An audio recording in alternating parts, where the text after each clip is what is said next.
યત્સંકલ્પાત પતિતપનો વાતિવાત સમિંધે વહ નિર્ધત્તે ધરણીરુદધી લંઘતે નૈવ વેલાં સોયં શ્રીમાન નિખિલ જગતાં અંતરાત્માવતીર્ણો ધર્મં રક્ષન દિશતુ કુશલમ સ્વામિનારાયણો નઃ. ભગવતે શ્રી સ્વામિનારાયણાય નમો નમઃ. શ્રી અક્ષર પુરુષોત્તમાભ્યામ નમો નમઃ. શ્રી ગુણાતીતાનંદ સ્વામી મહારાજાય નમો નમઃ. શ્રી ભગતજી મહારાજાય નમો નમઃ. શ્રી શાસ્ત્રીજી મહારાજાય નમો નમઃ. શ્રી યોગીજી મહારાજાય નમો નમઃ. શ્રી પ્રમુખ સ્વામી મહારાજાય નમો નમઃ. શ્રી મહંત સ્વામી મહારાજાય નમો નમઃ.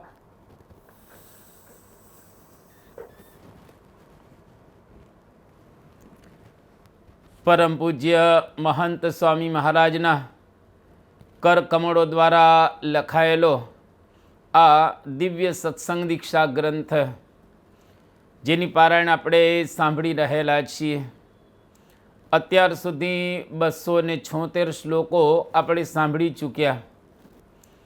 આજે પરમ પૂજ્ય સ્વામી શ્રી આપણને 277માં શ્લોકની અંદર ખૂબ સુંદર ઉપદેશ આપી રહેલા છે, વાત સમજાવી રહેલા છે. કાલો વા કર્મ વા માયા પ્રભવેન્નેવ કરહિચી અનિષ્ટ કરણે નૂનમ સત્સંગાશ્રયશાલિના. જેઓને સત્સંગનો આશ્રય થયો છે તેમનું કાળ, કર્મ કે માયા ક્યારેય અનિષ્ટ કરવા સમર્થ થતા જ નથી. આ બહુ સુંદર સ્વામીશ્રી આપણને સમજાવી રહેલા છે કે જે લોકોને સત્સંગ થયો છે અને સંતનો અને ભગવાનનો આશ્રય કરેલો છે, સત્સંગનો પણ આશ્રય જેને કરેલો છે, એમનું કોઈ દિવસ કાળ, કર્મ કે માયા ક્યારેય અનિષ્ટ કરવા સમર્થ થતા નથી. સ્વાભાવિક રીતે કાળ, કર્મ અને માયા જેના દ્વારા અનિષ્ટ થતું હોય છે, પરંતુ જેને સત્સંગનો આશ્રય થયો એને કાળ કોઈ દિવસ અનિષ્ટ ન કરી શકે, કર્મ કોઈ દિવસ એને અનિષ્ટ કરવા માટે સમર્થ ન થાય અને માયા પણ એનું બિલકુલ કંઈ બગાડી ન શકે. આવી અદ્ભુત વાત સ્વામીશ્રી આ પ્રમાણે શ્લોકની અંદર આપણને સમજાવી રહેલા છે. પહેલાં તો આપણને સત્સંગનો આશ્રય થવો જોઈએ. સત્સંગનો આશ્રય થવો અર્થાત આપણે ભગવાન સ્વામિનારાયણની કંઠી બાંધીએ, એમનો મન, કર્મ, વચને આશ્રય કરીએ, વર્તમાન ધરાવી અને સત્સંગી બની જઈએ, એ સત્સંગનો આશ્રય કર્યો ગણાય. તો સૌથી પહેલાં કાળ એનું કંઈ પણ અનર્થ કે અનિષ્ટ કરી ન શકે. ભગવાનના ભક્તને કાળ કોઈ દિવસ મારી શકતો હોતો નથી. એ તો ભગવાનની ઈચ્છાથી જ હંમેશને માટે મૃત્યુ પામતો હોય છે, પરંતુ એને કાળ કોઈ દિવસ ન મારી શકે. કાળની કોઈ તાકાત નથી કે ભગવાનના ભક્તને હેરાન કરી શકે, પીડી શકે કે મારી શકે. કાળનું મૂર્તિમાન સ્વરૂપ યમરાજા રહેલા છે, જેનું સ્વરૂપ ગણાય. તે કોઈ દિવસ ભક્તને ક્યારેય કશું જ કરી ન શકે. ઉલટાનું યમરાજા તો ભક્તને પ્રણામ કરતા હોય છે, અને યમરાજા જ્યારે ભક્તને લેવા માટે આવે ત્યારે ભક્તને પગે લાગી ભક્તને નમન કરી અને લેતા હોય છે. કહેતા યમરાજા લેવા આવે અર્થાત એ તો દિવ્ય ગતિને જ ભક્ત પ્રાપ્ત કરતો હોય છે. એને યમરાજા કોઈ દિવસ પોતાના ધામમાં કહેતા નરકની અંદર ન લઈ જાય.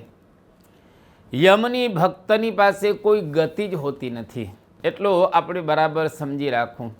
ભગવાનની મરજીથી જ એ ભક્ત ધામમાં જાય છે, પરંતુ અન્ય કોઈ પ્રકારે એને કોઈ લેવા માટે આવતું હોતું નથી. વડોદરાની અંદર નાથ ભક્ત એકાંતિક ભક્ત હતા. બીજા એક ભક્ત હતા જેનું નામ પ્રભુદાસ. એ પણ ખરેખરા ભક્ત હતા. એનો એકનો એક પુત્ર, અને એ પુત્ર વ્યવહાર ચલાવી શકે એવો મોટો થયો. ભગવાન સ્વામિનારાયણે છોકરાની પાસે પ્રભુદાસની મંજૂરી લેવડાવી કે હું તને ધામમાં લઈ જાઉં, અને છોકરો પણ તૈયાર થઈ ગયો. અને એના પિતાશ્રી જે પ્રભુદાસ, એમણે પણ હા પાડી દીધી કે કંઈ વાંધો નહીં, તમે મારા દીકરાને ધામમાં તેડી જાઓ. બાપે હા પાડી દીધી, અને શ્રીજી મહારાજ આ છોકરાને ધામની અંદર તેડી ગયા, લઈ ગયા. એની જ્યારે ચિતા ગોઠવવામાં આવે છે ત્યારે ગામના લોકો જેમ તેમ બોલવા લાગ્યા, અવળા શબ્દો બોલવા લાગ્યા, અને પ્રભુદાસને પણ અવળા શબ્દો કહ્યા. એટલે પ્રભુદાસે કંઠી તોડી નાખી અને કંઠી ચિતાની અંદર નાખી દીધી. નાથ ભક્ત બાજુમાં જ ઊભેલા હતા. એટલે એમને કહ્યું કે આ તો તમે હા પાડેલી, છોકરાની મરજી હતી, અને મહારાજ એમને તેડી ગયેલા છે. આમાં શા માટે તમે સત્સંગ છોડી દીધો? કંઠીનો શા માટે તમે પરિત્યાગ કરી દીધો? ત્યારે પ્રભુદાસે વાત કરી કે જુઓ, આ ગામના લોકો અવળા શબ્દો બોલે છે, એટલા માટે મેં કંઠીનો ત્યાગ કરી દીધો. ત્યારે નાથ ભક્ત એમને સમજાવે છે પ્રથમનું 70મું વચનામૃત. એના આધારે નાથ ભક્તે વાત કરી કે વચનામૃતની અંદર મહારાજે કહ્યું છે કે જે કંઈ થઈ રહેલું છે એ ભગવાનની મરજી પ્રમાણે થઈ રહેલું છે. મહારાજે પત્ર લખ્યો છે કે ફૂલદોલ વડતાલને બદલે ગઢડા કરીશું, ત્યાં તમે પધારજો, આવજો. હવે પ્રભુદાસને બધી વાતો કરી નાથ ભક્તે, અને કહ્યું કે પ્રભુદાસને કે મહારાજે કહેલું છે કે તમારા દીકરાના દર્શન અમે ત્યાં આગળ તમને ગઢડા કરાવીશું, અને તમે ત્યાં આગળ આવજો. હવે ગઢડા આવો એવી વાત મહારાજે જ્યારે એમને કરી, ત્યારે મહારાજ આ પ્રમાણે પ્રભુદાસના જે દીકરા હતા ધામમાં ગૂંઠવાઈ ગયા હતા, ધામની અંદર સીધા આવી ગયા હતા. અને મહારાજે કહ્યું કે ઘેલાની અંદર પિંડદાન કરો ત્યારે દીકરો લેવા આવશે. અને ખરેખર એ આવ્યો, અને એ પ્રભુદાસ પાછળ છેક દરબારમાં આવ્યા ત્યાં સુધી દીકરો સાથે હતો, અને પછી અદૃશ્ય થઈ ગયો. પછી પ્રભુદાસ મહારાજને કહે છે કે છોકરો અમારી સાથે વાત કરે એવું કરો. અને બીજે દિવસે આ પ્રભુદાસની સાથે છોકરાની વાતનું મહારાજે ગોઠવ્યું, અને બીજે દિવસે વાસુદેવ નારાયણના ઓરડામાં છોકરાના દર્શન થયા. કહેતા છોકરો પ્રભુદાસને દેખાયો, અને મુગટ પહેરેલો હતો, પિતાંબર ધારણ કરેલા હતા, પોશાક પણ સરસ પહેરેલો હતો અને એ છોકરો કહે છે કે તમે મારા 1000 વાર છોકરા થયા છો, હું તો તમારો એક જ વાર કર્મે કરી અને છોકરો થયેલો છું. તમારે ત્યાં આવ્યો એ મારા કર્મને લઈને આવેલો છું અને દરેકે પોતપોતાના સમયે મૂકીને ચાલ્યા જવાનું છે. હું ધામમાં જ ગયો છું, તમે ચિંતા ન કરો. પિતાશ્રી એટલે પ્રભુદાસને એકદમ થોડી શાતાવળી હાશ થયું. અને તમારે જો આવવું હોય ધામની અંદર તો પાછો સત્સંગ કરો, કંઠી બાંધી લો, કંઠી પહેરી લો. અને એ પ્રભુદાસે કંઠી પહેરી લીધી અને છોકરો અદૃશ્ય થઈ ગયો. મહારાજે ફરી સત્સંગી બનાવતી વખતે એમને વાત કરેલી કે તમારું કંઈ નક્કી નહીં, કાલે વળી પત્ની મરી જાય તો પાછા તમે સત્સંગ મૂકી દો. પ્રભુદાસ કે હવે નહીં મૂકું, બસ એક વખત મને ખ્યાલ આવી ગયો કે ખરેખર મારો દીકરો ધામમાં સિધાવી ગયો છે, મને પ્રતીતિ થઈ ગઈ.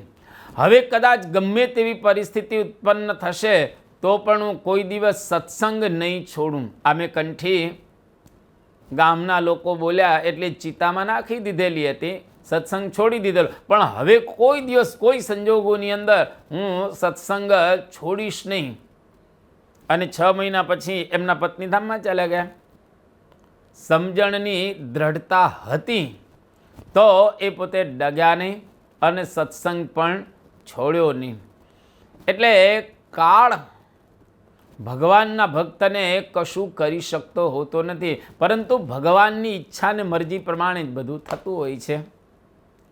આસ્થા યોગમ પરિગમ્ય તત્વમ ન ત્રાસમ આગચ્છતિ મૃત્યુકાલે. સૌંદરનંદમ મહાકાવ્યની અંદર આ વાત કરવામાં આવી કે યોગમાં સ્થિર રહી અને તત્વને જાણી મૃત્યુ સમયે ત્રાસ ન પામે એવા ભક્તો. ડ્રાઇટ્રિક બોનહોફટ એ બહુ સરસ એક વાત કરે છે, જર્મન પાદરી. Death is the supreme festival on the road to freedom. ખરેખર એ મૃત્યુ મંગલમય રહેલું છે, એક ઉત્સવ છે. આ જો સમજાય તો કોઈ વાંધો આપણને આવે નહીં.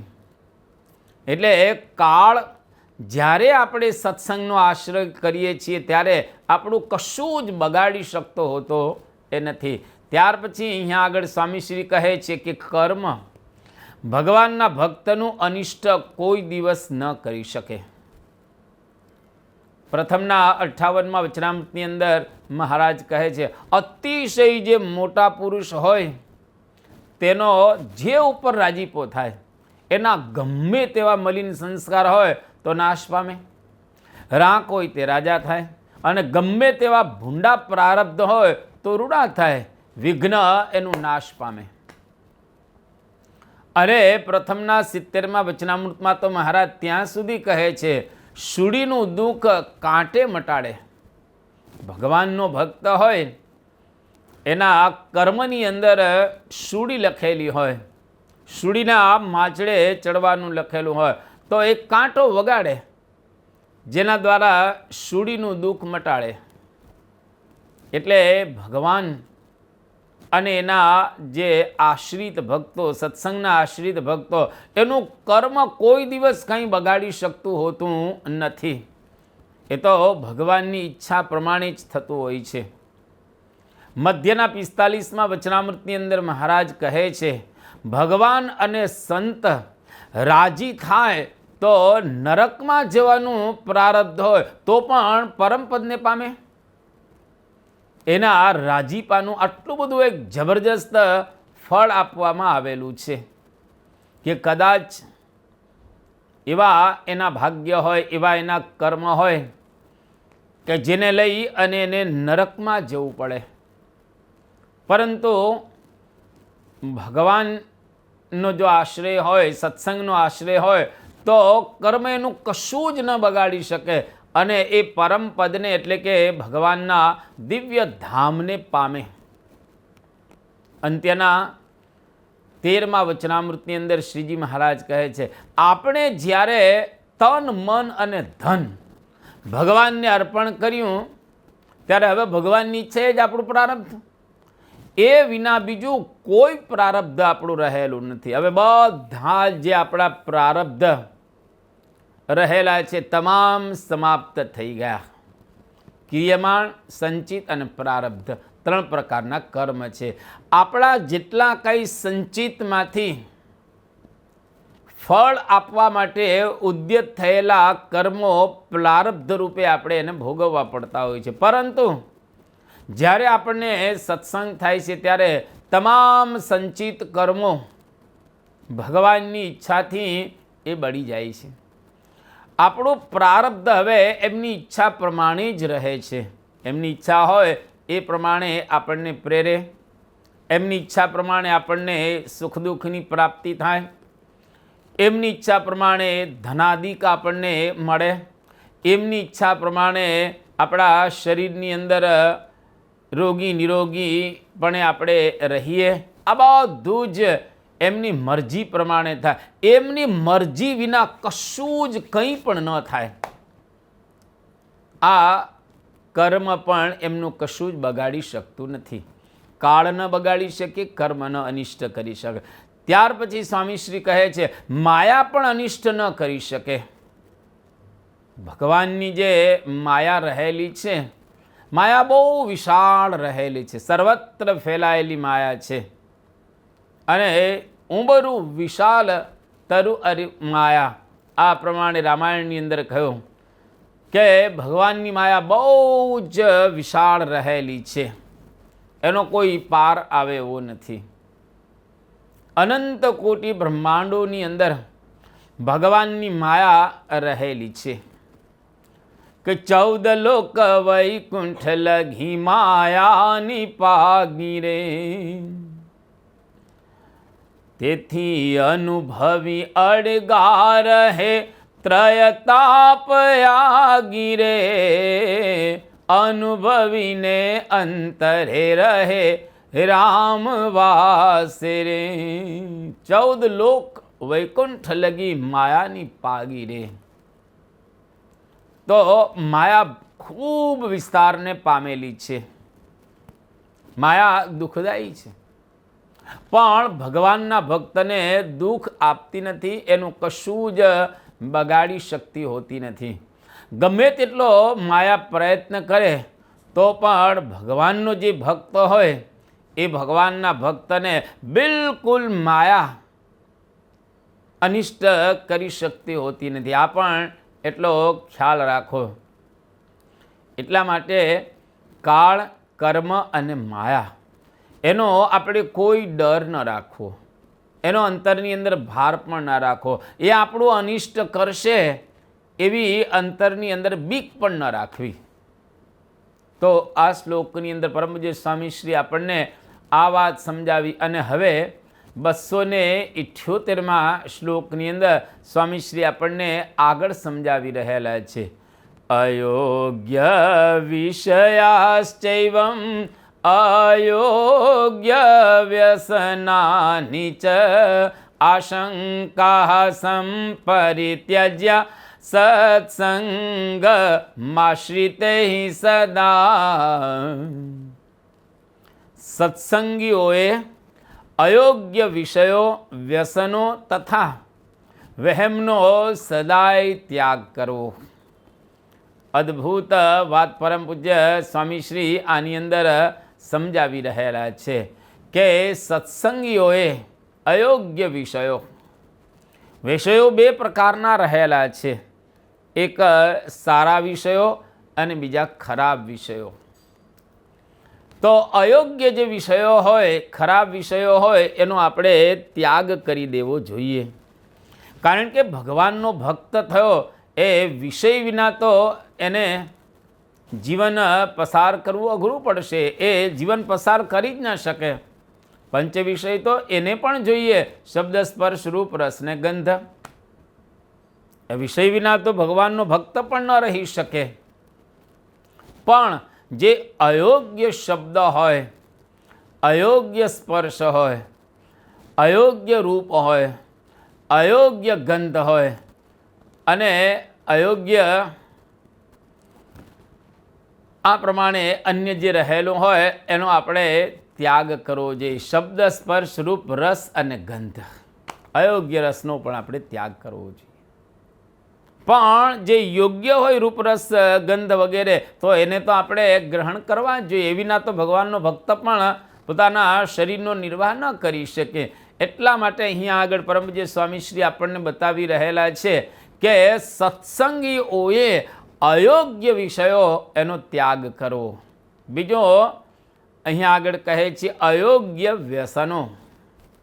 વ્યસન પણ બે પ્રકારના રહેલા છે. વ્યસનાની ખલુ સંતિ બહુની તત્ર વ્યસન દ્વયમેવ સાધુમન્યે વિદ્યાભ્યસનમ વ્યસનમ હરિપાદ પંકજ સેવા. વ્યસનો ઘણા પ્રકારના રહેલા છે, પરંતુ એમાંથી બે પ્રકારના વ્યસનો સારા, અન્ય તમામ વ્યસનો ખરાબ રહેલા છે.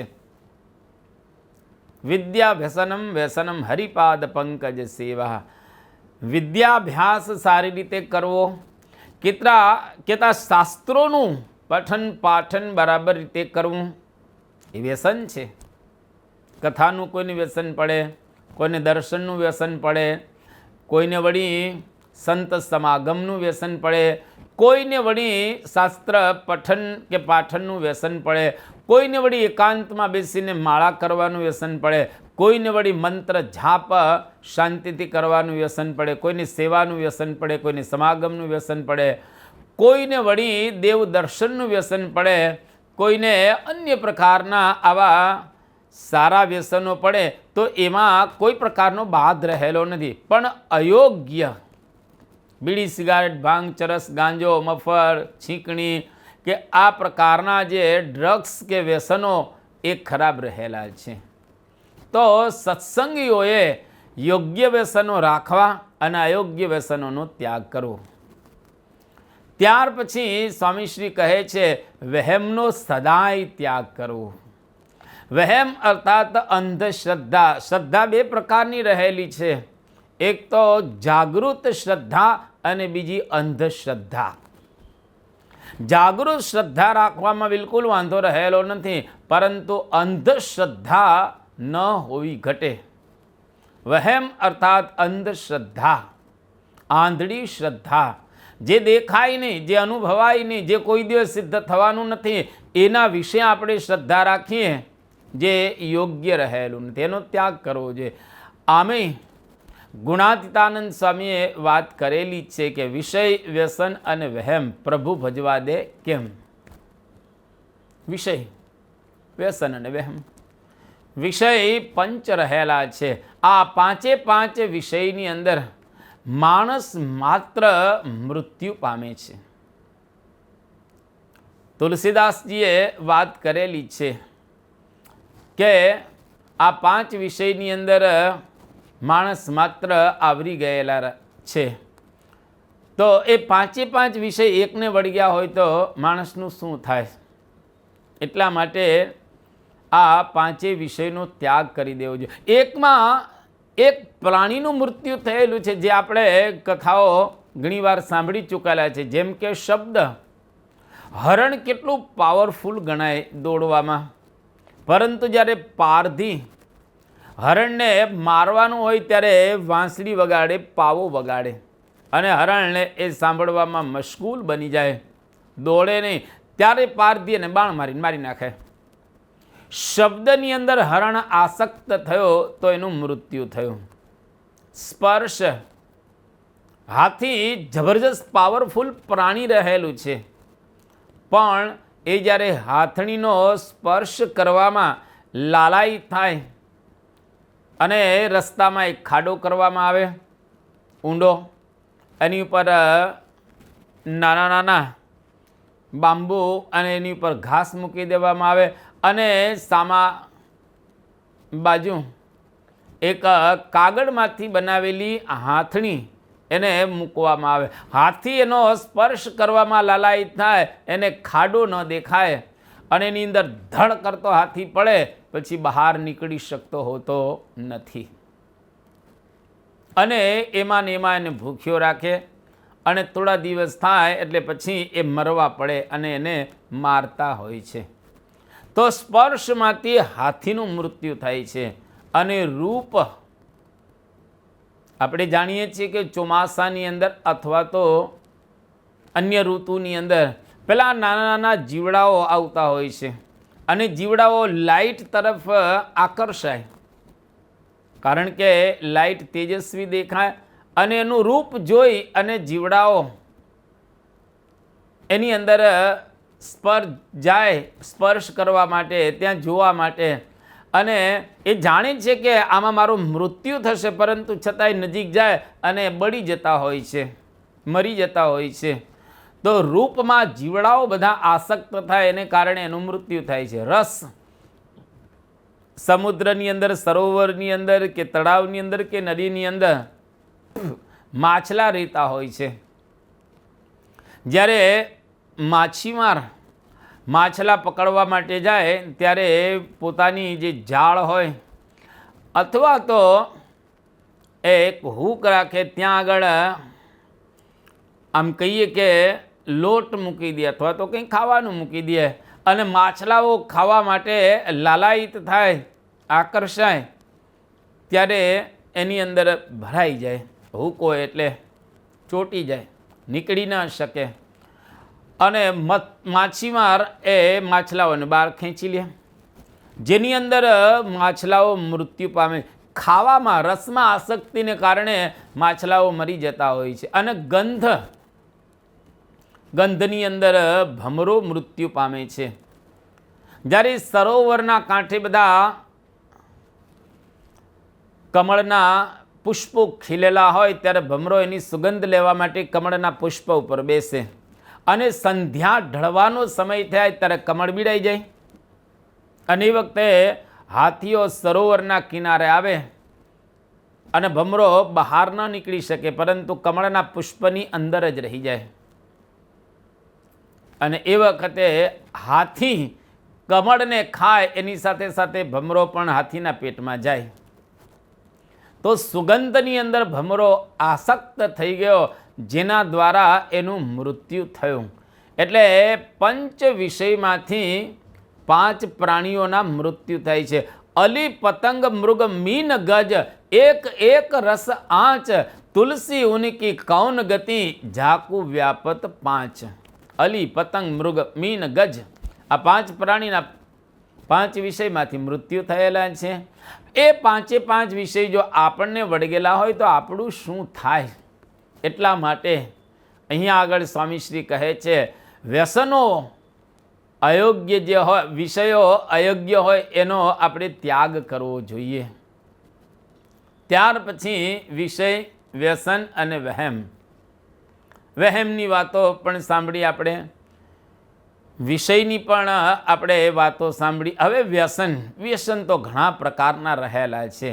તમાકુને, બીડીને, દારૂને, હજારો પ્રકારના વ્યસનો આજે સમાજની અંદર આપણે જોઈએ છે.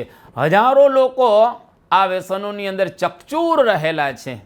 એને ખ્યાલ નથી કે આ વ્યસનો દ્વારા આપણા ઘરની, આપણા શરીરની, આપણા સંસ્કારની, આપણી પરંપરાની, આપણી પેઢીઓની અને આપણા કુળની આપણે ભયંકર બરબાદી નોતરી રહેલા છીએ. એટલે આજે તમાકુનો પ્રારંભ થાય એવું સમજવું, હવે ધીરે ધીરે એ માણસ બરબાદ થઈ રહેલો છે. એટલે કોઈ દિવસ એ રસ્તે આપણે જવું જ નહીં. એ રસ્તા જ બંધ, યોગી બાપાની ભાષામાં. એનો કોઈ દિવસ સ્પર્શ પણ નહીં કરવાનો, ગુટકા વગેરેનો. કોઈ મંગાવે આપણી પાસે તો આપણે લેવા પણ નહીં જવાનું. કોઈકને પ્રેરણા તો આપણે આપીએ જ નહીં, પરંતુ કોઈક આપણને કહે કે આ દુકાનેથી 5 બીડી લેતો આવજે ને, તો એને ના પાડવાની કે હું નહીં લેતો આવું, હું ગુટકા નહીં લેતો આવું, હું તમારા માટે આ તમાકુવાળા પાન નહીં લેતો આવું. તો આપણે એને પ્રેમથી કહી દેવાનું. એક વખત જો તમે એની અંદર ગયા તો ધીરે ધીરે કરતાં કરતાં તમે પણ વ્યસની બની જશો. એટલા માટે વ્યસનીના સંગમાંય ન રહેવું અને વ્યસનો પણ કોઈ પણ પ્રકારના એક કરવા નહીં. તો વિષય અને વ્યસન, એની સાથે સાથે વહેમ, અંધશ્રદ્ધા. ઘણા પ્રકારની અંધશ્રદ્ધાઓ સમાજની અંદર આજે આપણે જોઈ રહેલા છીએ. થોડીક વાતો આપણે સાંભળી ચૂકેલા પણ છીએ. પણ અંધશ્રદ્ધા જો આપણા અંતરની અંદર હોય તો પરમાત્માને કોઈ દિવસ આપણે પ્રાપ્ત નહીં કરી શકીએ. કારણ કે ભગવાન તો શ્રદ્ધા દ્વારા વસ્તાય છે અને શ્રદ્ધા દ્વારા એમને આપણે પ્રાપ્ત કરી શકીએ. શ્રદ્ધયા સત્યમ પ્રાપ્યતે અથવા તો આપ્યતે. શ્રદ્ધા દ્વારા જ સત્યમ એટલે કે ભગવાન, સત્યમ પરમ ધીમહિ, ભગવાન સત્ય સ્વરૂપ રહેલા છે એને આપણે પ્રાપ્ત કરી શકીએ. તો અહીં આગળ પરમ પૂજ્ય સ્વામીશ્રી આપણને કહે છે કે કોઈ પણ પ્રકારે વિષય, વ્યસન અને વહેમ જે અયોગ્ય હોય એને આપણે ન ગ્રહણ કરવા જોઈએ. જેની વાતો આપણે સંક્ષેપમાં સાંભળી ચૂક્યા. હવે પરમ પૂજ્ય સ્વામીશ્રી આપણને 279માં શ્લોકની અંદર ખૂબ સુંદર આગળ માર્ગદર્શન આપી રહેલા છે. નૈવ મન્યેત કર્તૃત્વં કાલ કર્માદિકસ્ય તું મન્યેત સર્વકર્તારમ અક્ષર પુરુષોત્તમમ. આ 279મો શ્લોક. કાળ કર્મ આદિનું કર્તાપણું ન માનવું, અક્ષર પુરુષોત્તમ મહારાજને સર્વ કરતા માનવા. આ બહુ અદ્ભુત પરમ પૂજ્ય સ્વામીશ્રી આપણને માર્ગદર્શન આપી રહેલા છે કે કાળ કર્મ વગેરે કોઈ કરતા રહેલા નથી. જ્યારે આપણે સમાજની અંદર દૃષ્ટિપાત કરીએ છીએ ત્યારે આપણને એવું અનુભવાય છે કે ફલાણા વ્યક્તિને કાળે મારી નાખ્યો, ફલાણા વ્યક્તિના કર્મે લઈને મૃત્યુ પામ્યો. પણ એવું નથી. કર્તાપણું કાળનું નથી, કર્મનું નથી, પણ કાળના પ્રેરક કોઈક જુદા રહેલા છે, કર્મના પ્રેરક કોઈક જુદા રહેલા છે. એને લઈ અને આ સમાજની અંદર આપણે આ બધું જોઈ રહેલા છીએ. અક્ષર પુરુષોત્તમ મહારાજને સર્વ કરતા માનવા. દુનિયામાં જે કંઈ થઈ રહેલું છે, થઈ ગયું છે અને ભવિષ્યની અંદર થશે, તમામના કરતા અક્ષર પુરુષોત્તમ મહારાજ રહેલા છે. આવી દ્રઢ શ્રદ્ધા, આવો દ્રઢ વિશ્વાસ, આવો આરૂઢ વિશ્વાસ આપણે અક્ષર પુરુષોત્તમ મહારાજને વિશે રાખો. પોતાના ઈષ્ટદેવને વિશે દરેક પ્રકારની નિષ્ઠા રાખે જ છે. જે ઈષ્ટદેવને માનતા હોય એને આ વિશે આ પ્રકારની નિષ્ઠા ધરાવે છે. આપણે અક્ષર પુરુષોત્તમ મહારાજને માનીએ છીએ તો આપણે અક્ષર પુરુષોત્તમ મહારાજને સર્વ કરતા માનવા. બીજા પોતાના ઈષ્ટદેવને માને એમાં આપણને કોઈ બાદ પણ નથી ને વાંધો પણ રહેલો નથી.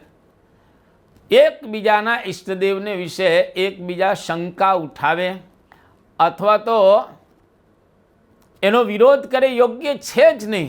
પરંતુ આપણે તો આપણા ઈષ્ટદેવ ભગવાન સ્વામિનારાયણ એમને બરાબર રીતે માનવા કે કાળ કર્મ આદિકનું કરતાપણું રહેલું નથી, પણ આપણા ઈષ્ટદેવ ભગવાન સ્વામિનારાયણ એ જ સર્વ કરતા રહેલા છે. એમની મરજી વિના કશું જ કંઈ થઈ ન શકે. મારી મરજી વિના રે કોઈથી તરણું નવ તોડાય. ભગવાનની મરજી વિના કોઈ તરણું પણ તોડી શકતા હોતા નથી. આ વાત પરમજીત સ્વામીશ્રીએ કરેલી છે. આપણે એનો વિસ્તાર ઘણો બધો સાંભળી ચૂકેલા છે, એટલે અહીંયા આગળ આ શ્લોકનો આપણે બહુ વિસ્તાર કરતા નથી. હવે પરમજીત સ્વામીશ્રી 280મા શ્લોકની અંદર આપણને ખૂબ સુંદર આગળ વાત બતાવી રહેલા છે.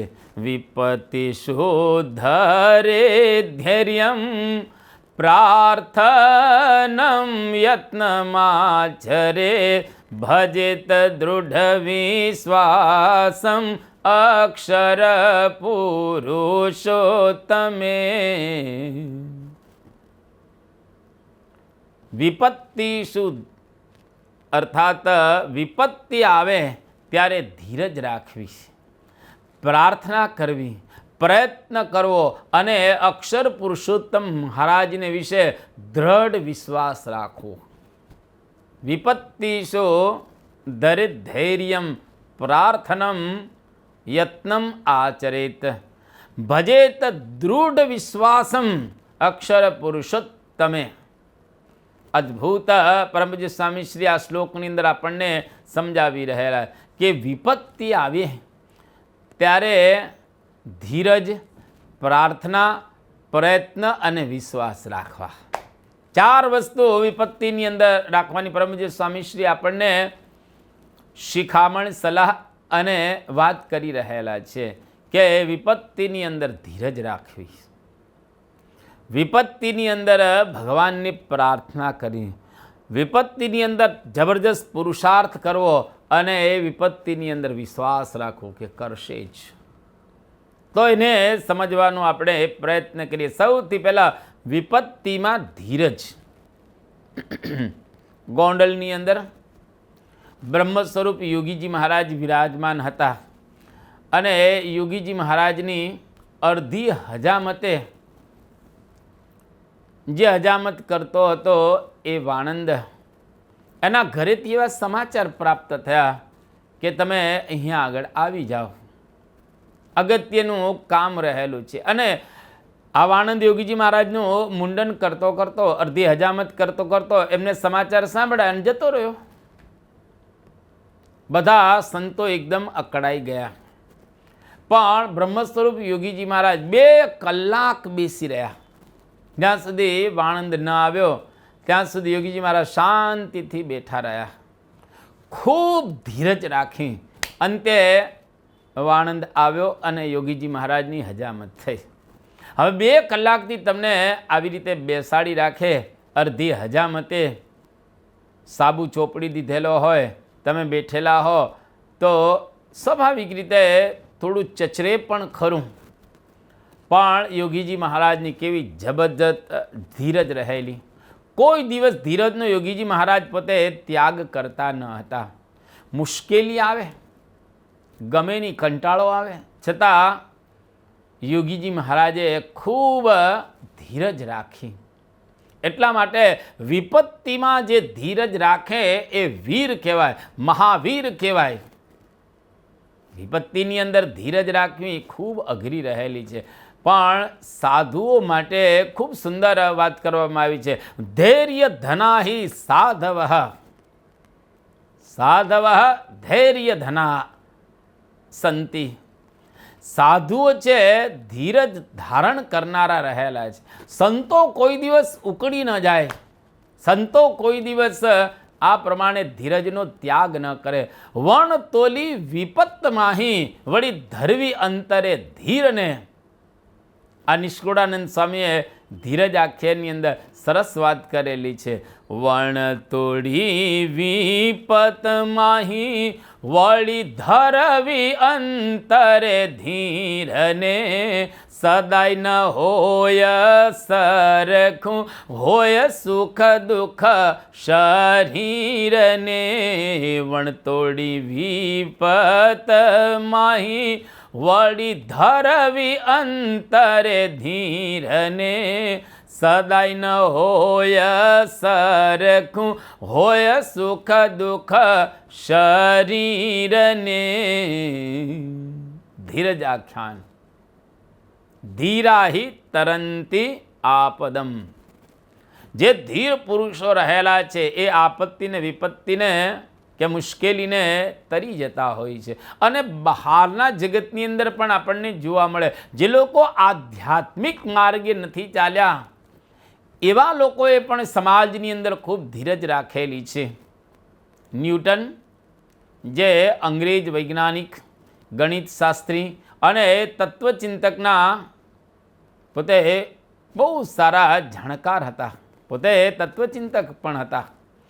એને કેલ્ક્યુલસ, ગણિત અંગેના શોધખોળના કાગળો એ બધા પડેલા હતા. અને એનો જે કૂતરો જેનું નામ ડાયમંડ, એ ડાયમંડ થોડુંક તોફાન કરે છે અને તોફાનથી એમના જે કાગળો તો શોધખોળના એ બધા બળી ગયા, ભસ્મભૂત થઈ ગયા. અને એ વખતે એણે મનની સમતુલા ગુમાવ્યા વગર કૂતરાને કહ્યો કે ડાયમંડ દોસ્ત, તને ખબર નથી કે ત્યાં શું કર્યું. નિરાશ ન થયા અને ફરી પાછું એમને બધું લખવાનું શરૂ કર્યું અને જગતને કેલ્ક્યુલસ ગણિતની ભેટ આપી. જો ધૈર્યમ કટુ ભવેત કિંતો તસ્યાસ્તિ મધુરમ ફલમ. ધૈર્ય કેતા ધીરજ એ કડવી લાગે, પરંતુ એનું ફળ તો હંમેશને માટે મધુર હોય છે, સારું હોય છે. ધૈર્યશાળી મનુષ્ય પાસે પ્રારબ્ધને પણ ઝૂકવું પડતું હોય છે. મહાભારત. ધૈર્ય પાસે પ્રારબ્ધ ઝૂકી જાય, એને ઝૂકવું પડે. તો પરમ પૂજ્ય સ્વામીશ્રી અહીંયા આગળ આપણને કહે છે કે વિપત્તિની અંદર ધૈર્ય રાખવું, ધીરજ રાખવી, આંકડા ઉતાવળા ન થઈ જવું, પરંતુ શાંતિ આપણે રાખવી જોઈએ, એ વાત કરી. બીજી વાત કરે છે વિપત્તિમાં પ્રાર્થના કરવી. જ્યારે જ્યારે એવી વિપત્તિ આવી પડે ત્યારે ત્યારે આપણે ભગવાનને પ્રાર્થના કરવી. આર્તનાદે વિપત્તિની અંદર ભગવાનને પ્રાર્થના કરવી કે હે ભગવાન, આ વિપત્તિમાંથી તું મને ઉગાર. અને ખરેખર જો આપણે આર્તનાદે ભગવાનની પ્રાર્થના કરેલી હોય તો ચોક્કસ ભગવાન આપણને વિપત્તિમાંથી ઉગારે છે. એમાં શંકાને સ્થાન રહેલું નથી. આપણે જાણીએ છીએ ઘણા બધા પ્રસંગો, વિસ્તાર ન કરતા. મહાભારતની અંદર દ્રૌપદીજી હતા. જ્યારે દુશાસને દ્રૌપદીના ચીર ખેંચ્યા, ચીર હરણ કરતો હતો, એ વખતે દ્રૌપદીના અંતરની અંદર એવી ઈચ્છા હતી કે મારા પતિ મને બચાવશે, મારા દાંતની અંદર જોર રહેલું છે, એટલે હું દાંતની અંદર સાડીને ખેંચી રાખીશ, ભરાવી દઈશ, તો મારી લાજ એનું રક્ષણ થશે. પણ દ્રૌપદીએ જાણ્યું કે હવે આપણી પાસે કશું બળ રહેલું નથી. એટલે દ્રુપદ સુતા જ્યારે થાકી ગઈ અને ભગવાનની આર્તનાદે પ્રાર્થના કરી, હે ભગવાન, હવે તમે પધારો, મારી કોઈ શક્તિ કે તાકાત રહેલી નથી. અને દુશાસન કી ભુજા થકિત ભઈ બસન રૂપ ભય શ્યામ. ભગવાન પોતે વસ્ત્ર રૂપે પધાર્યા અને દ્રૌપદીની પ્રાર્થનાથી ભગવાને દ્રૌપદીની રક્ષા કરી. હે ગોવિંદ, તમે પધારો. અને ખરેખર કૃષ્ણ ભગવાન તો હાજર જ હતા. એ જોતા હતા કે મને ક્યારે યાદ કરે. ભક્ત ભગવાનને જ્યારે યાદ કરે છે ત્યારે ભગવાન તરત પધારતા હોય છે. આપણને દેખાય કે ન દેખાય, પરંતુ ભગવાન ચોક્કસ ત્યાં આગળ પધારતા જ હોય છે. આપણી પ્રાર્થના જ્યારે નાની હોય ત્યારે ભગવાન કઈ રીતે પધારે, પણ આપણી પ્રાર્થના જ્યારે આકાશને અડે તેવી મહાન બને, આપણી પ્રાર્થના પાતાળને સ્પર્શે એવી ઊંડી બને, ગહન બને, સઘન બને, તો ભગવાન ચોક્કસ પધારતા જ હોય છે. ગજેન્દ્રની પ્રાર્થના સાંભળીને ભગવાન આવ્યા. ગરુડ તજીને પાણા પધાર્યા, ગજ સારું મહારાજ. ગરુડજી માટે, ગજેન્દ્ર માટે ભગવાને ગરુડજીનો પણ ત્યાગ કરી દીધો. ઉતાવળ હતી, બચાવવાનો હતો, અને સરોવરના કાંઠે કીચડ હતું, એટલે ગરુડ ચાલે એવી શક્યતા નથી, એટલે ભગવાને એનો ત્યાગ કરી દીધો. પગપાળા ચાલીને ભગવાને ગજેન્દ્રની રક્ષા કરી. પ્રાર્થનાથી વિપત્તિમાં શાંતિ રહે અને સાથે સાથે લડવાનું એક બળ પ્રાપ્ત થાય. પ્રાર્થના દ્વારા આપણે શાંત રહી શકતા હોઈએ છીએ. અંતરથી એક લડવાનું આપણને બળ મળતું હોય છે. જો પ્રહલાદ અસુર કુળની અંદર ઉત્પન્ન થયેલા હતા. પ્રહલાદને કેવી જબરજસ્ત મુશ્કેલીઓ આવી. જેટલા આકાશના તારા અને જેટલા સમુદ્રના બિંદુઓ, એટલી મુશ્કેલી પ્રહલાદને આવેલી હતી. એ મુશ્કેલીની અંદર કોઈ ટકી ન શકે, પણ એક અસુર કુળનો દીકરો પ્રહલાદ ટકી શક્યો, કારણ કે પ્રહલાદના અંતઃકરણની અંદર, એના મનની અંદર ભગવાન પ્રત્યેની પ્રાર્થના હતી.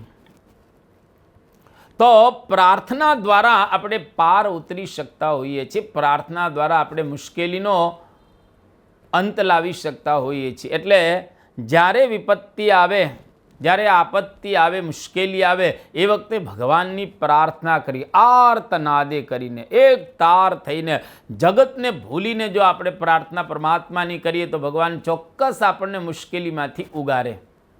વિપત્તિમાં પ્રાર્થના એટલે ભગવાનને ડાયરેક્ટ ફોન કરવો. જે મોબાઈલનો અત્યારે જમાનો રહેલો છે, ડાયરેક્ટ ડાયલ. ભગવાન દરેક વ્યક્તિની સાથે ડાયરેક્ટ જોડાયેલા છે. એક આત્માની સાથે પરમાત્મા સીધો સંબંધ ધરાવે છે. ડાયરેક્ટ ડાયલિંગ ભગવાનને કરવાનું પ્રાર્થના દ્વારા. ભગવાન જરૂર એનો જવાબ આપે ને આપે જ, અને ચોક્કસ ભગવાન મદદ કરે ને કરે જ. એટલા માટે જ્યારે આપત્તિ આવી પડે ત્યારે ભગવાનની પ્રાર્થના આર્તનાદે કરીને કરવાની, તો ચોક્કસ ભગવાન આપણું રક્ષણ કરશે જ.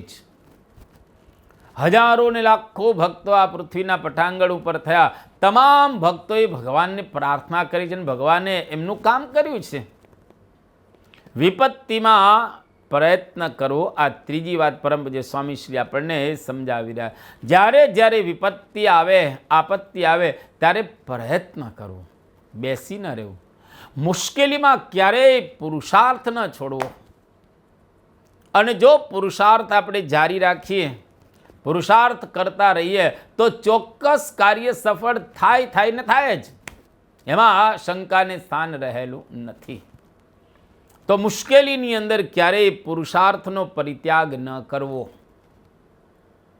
પણ મોટા ભાગના લોકો મુશ્કેલી આવે એટલે પુરુષાર્થનો ત્યાગ કરી દેતા હોય છે. પણ મુશ્કેલી આવે ત્યારે પુરુષાર્થને બરાબર રીતે કરવું. તારીખ 16/3/1926 આ દિવસે રોબર્ટ ગોગાર્ડ એ નામના એક અમેરિકાના વૈજ્ઞાનિકે પોતે જ બનાવેલું એક રોકેટ અવકાશમાં ચંદ્ર ઉપર જવા છોડ્યું.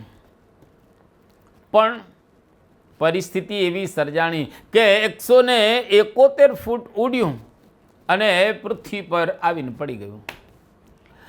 લોકોએ એની ભયંકર હાંસી ઉડાડી, મશ્કરી કરી. પણ આ ગોગાર્ડ એ સરસ લખે છે, અને એને લખ્યું, શું લખ્યું? Moon rocket missed target by 2,38,799.5 miles. આવું લખ્યું કે આ મારું જે રોકેટ જે ચંદ્રલોકની ધરતી ઉપર મોકલવા માટે મેં છોડ્યું હતું, પણ ટાર્ગેટ ચૂકી ગયું. કેટલું ટાર્ગેટ ચૂકી ગયું? તો કે 2,38,799.5 માઇલનું ટાર્ગેટ ચૂકી ગયું.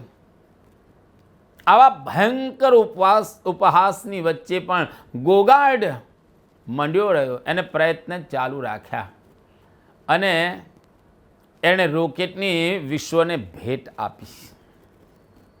આ જે રોકેટ આપણે જોઈ રહેલા છે એની ભેટ એમને આપી. જો પ્રયત્ન એમનો સતત ચાલુ હતો તો કામ થયું. બ્રહ્મ સ્વરૂપ શાસ્ત્રીજી મહારાજ, બ્રહ્મ સ્વરૂપ પ્રમુખ સ્વામી મહારાજ અને બ્રહ્મ સ્વરૂપ યોગીજી મહારાજ, એમને કોઈ દિવસ ક્યારેય વિપત્તિની અંદર પ્રયત્ન છોડી નથી દીધો. શાસ્ત્રીજી મહારાજ તમે જો કેવું જબરજસ્ત એમણે આ સંસ્થાનું કાર્ય કર્યું.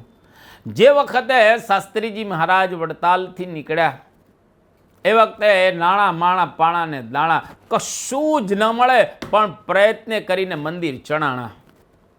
અને આજે આ BAPA સંસ્થાને આપણે જોઈ રહેલા છે. સમગ્ર વિશ્વની અંદર આજે આ BAPA સંસ્થા ખૂબ મોટા કાર્ય કરી રહેલી છે.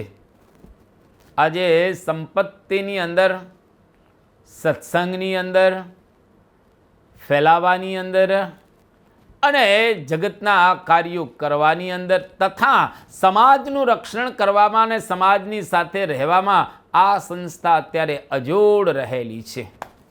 ખૂબ મોટું કામ કરી રહેલી છે. પણ બ્રહ્મ સ્વરૂપ શાસ્ત્રીજી મહારાજ જો વિપત્તિની અંદર એમને છોડી દીધું હોત તો, જ્યારે કશું જ ન મળે, જ્યારે સારંગપુરનું મંદિર બંધાતું હોય એ વખતે બ્રહ્મ સ્વરૂપ શાસ્ત્રીજી મહારાજ બાજુના 2 ગામમાંથી, એક ગામમાંથી લોટ આવે ને બીજા ગામમાંથી છાશ આવે ત્યારે બપોરનું ભોજન તૈયાર થાય. આવી ભયંકર પરિસ્થિતિની અંદર બ્રહ્મ સ્વરૂપ શાસ્ત્રીજી મહારાજ કેટલું વિશાળ અને ઊંચો સારંગપુરનું મંદિર બાંધેલું છે, જેનો આપણને અંદાજ આવે. તો વિપત્તિની અંદર શાસ્ત્રીજી મહારાજે કોઈ દિવસ પુરુષાર્થ છોડ્યો નથી. પરમ પૂજ્ય પ્રમુખ સ્વામી મહારાજને તો આપણે બધાએ જોયેલા છે. જબરજસ્ત પુરુષાર્થ, અતિશય પુરુષાર્થ એમને કર્યો. દેહના ચૂરે ચૂરા બોલાવી દીધેલા છે એમણે. અરે બાપા 95 વર્ષ સુધી એમણે સમાજને માટે શું નથી કર્યું, અને એના જીવનમાં કેટલી વિપત્તિઓ આવેલી છે, મુશ્કેલીઓ ઘણી આવી, પરંતુ પરમ પૂજ્ય પ્રમુખ સ્વામી મહારાજે મુશ્કેલીમાં ક્યારેય કોઈ પણ પ્રકારે પાછી પાની કરી નથી. બસ આગળ જ વધ્યા રાખ્યા છે. 1985માં આખો સભામંડપ પડી ગયો હતો અને ગેટ સળગી ગયો હતો, પરંતુ છતાંય પરમ પૂજ્ય પ્રમુખ સ્વામી મહારાજે ત્યાં આગળ પ્રયત્ન બરાબર કરવાનું ચાલુ રાખ્યું અને સંતોને પ્રેર્યા કે તમે પ્રયત્ન કરો, આપણે પણ બંગાળી કારીગરો જેવું બનાવી શકીશું. અને ખરેખર સંતો તૈયાર થયા અને એ પ્રકારનું બનાવ્યું. એવો સરસ ગેટ સુંદર બનાવી દીધો. તો જો વિપત્તિ ચોક્કસ આવી, પણ વિપત્તિની અંદર પરમ પૂજ્ય પ્રમુખ સ્વામી મહારાજ જરા પણ પાછી પાની પોતે કરતા નથી. પ્રયત્ન એમણે ચાલુ રાખ્યો. એટલા માટે સુંદર વાત કરવામાં આવી. આસ્તે ભગ આસીનસ્ય ઊર્ધ્વ તિષ્ઠતિ તિષ્ઠતઃ શેતે નિપદ્યમાનસ્ય ચરાતિ ચરતો ભગઃ. જે ખરેખર બેસી રહે એનું ભાગ્ય પણ બેસી રહે, અને જે ચાલતા હોય એનું ભાગ્ય પણ ચાલતું રહે. એટલા માટે ચરાતિ ચરતો ભગઃ. જે સૂઈ રહે એનું ભાગ્ય સૂઈ રહે, પરંતુ જે ચાલતો હોય એનું ભાગ્ય પણ ચાલતું રહેતું હોય છે. જો બેસી રહો તો કશું જ એ થઈ ન શકે. એટલા માટે કોઈ દિવસ ક્યારેય પુરુષાર્થ વિપત્તિની અંદર છોડવાનો. કેમ દૂરમ વ્યવસાયિનામ. જે લોકો ઉદ્યમી રહેલા છે ને કોઈ વસ્તુ દૂર નથી, બધું નજીક જ રહેલું છે. ચાણક્ય નીતિની અંદર ચાણક્યજી આ પ્રકારની વાત કરે છે. સ્ટીફન કાગવા એમણે એક બહુ સરસ ઉક્તિ કહેલી છે, try and fail but don't fail to try. તમે પ્રયત્ન કરો અને ફેલ થાવ, પણ પ્રયત્ન કરવામાં કોઈ દિવસ તમે ફેલ ન થાવ. પ્રયત્ન જારી જ રાખો, પ્રયત્ન કર્યા જ રહો. વિપત્તિમાં છેલ્લે ભગવાનનો વિશ્વાસ રાખો. બસ વિપત્તિમાં મોટો સાથ વિશ્વાસનો રહેલો છે. વિપત્તિમાં વિશ્વાસ હોય તો જ બધા રસ્તા આપણા ખુલે. જો વિપત્તિની અંદર વિશ્વાસ આપણો જતો રહે તો રસ્તાઓ બધા બંધ થઈ જાય. એટલે વિપત્તિની અંદર મોટામાં મોટો સાથ વિશ્વાસનો રહેલો. આખો સમાજ વિશ્વાસને આધારે ટકી રહેલો છે. Society is build upon trust. Society is built upon trust. આખો સમાજ વિશ્વાસને આધારે ટકી રહેલો છે. જો સમાજમાંથી વિશ્વાસ લઈ લેવામાં આવે તો સમાજ કોઈ દિવસ ક્યારેય ટકી ન શકે, સ્થિર ન રહી શકે. એટલા માટે જેમ સમાજમાં વિશ્વાસ છે, ઘરમાં વિશ્વાસ રહેલો છે, લોકોની અંદર વિશ્વાસ રહેલો છે, સંપત્તિની અંદર વિશ્વાસ રહેલો છે, સગાવાલાની અંદર વિશ્વાસ રહેલો છે, આપણા બળનો આપણને વિશ્વાસ રહેલો હોય, તો શા માટે આપણે ભગવાનનો વિશ્વાસ છોડીએ? વિપત્તિમાં મોટો સાથ ભગવાનના સ્વરૂપની અંદર વિશ્વાસનો રહેલો છે. વિપત્તિમાં વિશ્વાસ હોય તો જ બધા રસ્તા આપણા માટે ખુલી જાય. ગોરિયાદના રણછોડભાઈ રસ્તાની અંદર પોતે જતા હતા અને રસ્તાની અંદર ડાકુઓ મળ્યા, લૂંટારા. એના હાથની અંદર બંદૂક હતી અને એને બંદૂક બતાવી આ રણછોડભાઈને કે તારી પાસે જે હોય તે આપી દે. તો રણછોડભાઈએ કહ્યું કે હું તો શાસ્ત્રીજી મહારાજનો શિષ્ય છું, બ્રહ્મ સ્વરૂપ શાસ્ત્રીજી મહારાજ મારા ગુરુ રહેલા છે. અને એ પહેલાં એ જ્યારે આપવાની વાત કરી ત્યારે કશું જ કંઈ બોલતા નથી, ઊભા રહે છે. અને ડાકુઓએ પોતાના ખિસ્સામાંથી બંદૂક કાઢી અને બતાવી, જો તું નહીં આપે તો અત્યારે ને અત્યારે તને મારી નાખવામાં આવશે. ત્યારે આ ગોરિયાદના રણછોડભાઈ બોલે છે કે મારા શાસ્ત્રીજી મહારાજની ઈચ્છા હશે તો જ તું ગોળી મને મારી શકે છે અને ગોળી તારી બંદૂકમાંથી નીકળશે, ફૂટશે. પણ જો શાસ્ત્રીજી મહારાજની ઈચ્છા નહીં હોય તો તારી બંદૂકમાંથી ગોળી જ નહીં ફૂટે, ફૂટશે જ નહીં તારી બંદૂક, જ નીકળશે જ નહીં ગોળી. અને ખરેખર બન્યું જેવું.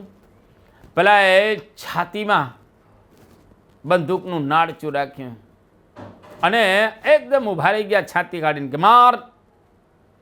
પણ પેલા એ પ્રયત્ન કર્યો, અરે બંદૂક ફૂટી જ નહીં, ગોળી નીકળી જ નહીં, ગોળી છૂટી જ નહીં. અને આ ભક્તની રક્ષા થઈ. એટલા માટે જો બરાબર આપણને વિશ્વાસ હોય તો ભગવાન આપણું રક્ષણ કરે જ. ન સંશયમ અનારુહ્ય નરો ભદ્રાણી પશ્યતિ. સંશયને પાર કર્યા વિના મનુષ્ય શુભ જોઈ શકતો જ નથી. એટલે એ સંશયને પાર કરવો જ પડે. વિપત્તિમાં પ્રાયઃ લોકો શ્રદ્ધા અને વિશ્વાસ ગુમાવી દેતા હોય છે. જ્યારે પરમ પૂજ્ય પ્રમુખ સ્વામી મહારાજ આપણને ખ્યાલ છે ગમે તેવી વિપત્તિ આવે તો એમનો વિશ્વાસ ક્યારેય ઓછો થયેલો જણાયો નથી. એ દિલ્હીની જમીન હોય કે એલએની જમીન હોય, એ લંડનના પ્રશ્ન હોય કે પછી અન્ય પ્રશ્નો, તમામ પ્રશ્નોની અંદર પરમ પૂજ્ય પ્રમુખ સ્વામી મહારાજે વિશ્વાસ રાખ્યો છે કે થશે, થશે ને થશે. અને આજે પરમ પૂજ્ય મહંત સ્વામી મહારાજ વિશ્વાસથી આ બધું કરી રહેલા છે અને આપણને વિશ્વાસ રાખવાની દ્રઢતા કરાવી રહેલા છે.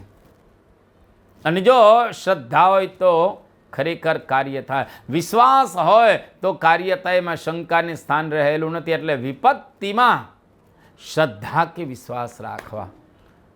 શ્રદ્ધા મારી મંજિલ સુધી લઈ ગઈ, શ્રદ્ધા મારી મંજિલ સુધી લઈ ગઈ. રસ્તો ભૂલી ગયો તો દિશાઓ ફરી ગઈ, રસ્તો ભૂલી ગયો તો દિશાઓ ફરી ગઈ. શ્રદ્ધા જ આપણને મંજિલ સુધી, ગંતવ્ય સ્થાન સુધી લઈ જતી હોય છે. જો શ્રદ્ધા ગુમાવી દઈએ તો બધું જ ગુમાવેલું છે. એટલા માટે કદાચ રસ્તો ભૂલાઈ જાય તો ચિંતા ન કરવાની, પણ વિશ્વાસ કે શ્રદ્ધા ગુમાવવાની નહીં, આ અગત્યનું રહેલું છે. અને એ જો હોય તો આપણે ખરેખર આ માર્ગની અંદર આગળ વધી શકીએ. પરમ પૂજ્ય સ્વામીશ્રી આવી અદ્ભુત આપણને શિખામણ આપી કે વિપત્તિની અંદર કઈ રીતે આપણે વર્તવું જોઈએ. વિપત્તિ તો નાની મોટી દરેક ભક્તના જીવનમાં આવતી જ હોય છે, પણ વિપત્તિમાં જો આ પ્રકારનું આપણને માર્ગદર્શન હોય તો વિપત્તિ આપણે પાર કરી શકીએ અને પરમાત્માની પાસે પહોંચી શકીએ. આવી રૂઢી વાત પરમ પૂજ્ય સ્વામીશ્રી આપણને જણાવી. અહીં આગળ આ 280મો શ્લોક આપણે પૂર્ણ કરીએ છીએ અને આજની પારાયણને પણ આપણે પૂર્ણ કરી રહેલા છીએ. 2 મિનિટ ધૂન બોલાશે, ત્યાર પછી ધ્યેય મંત્ર અને વિદાય શ્લોક બોલીને આજની પારાયણને આપણે અલવિદા આપીશું.